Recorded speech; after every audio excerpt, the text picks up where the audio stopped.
The Sarawak elections will be the first opportunity that the people has to express through the ballots their support or rejection on the implementation of GST. Then despite the ministers claiming that the GST will cause the price of goods to fall, it is undeniable that the GST has resulted in the increase of price of goods in general and thereby increasing the cost of living of the people.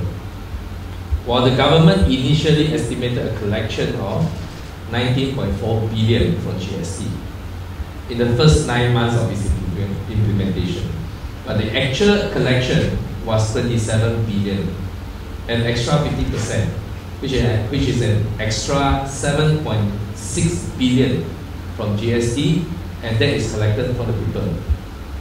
We DAP maintain our stand that GST is a tax on the poor, and that it is not the time yet for GST to be implemented in Malaysia. As expected by us, with 6% GST, price of general goods increased by more than 6%.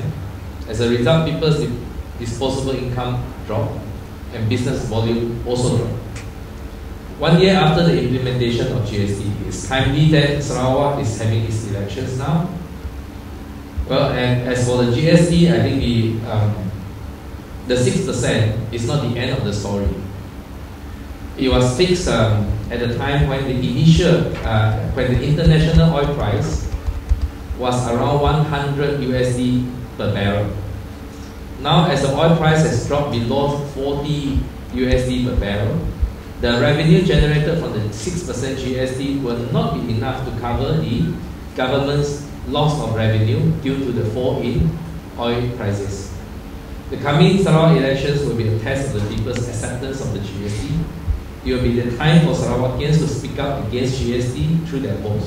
BN's victory will be seen as an endorsement of GST, and if BN win big, it's likely that the GST rates will be increased to at least 10%.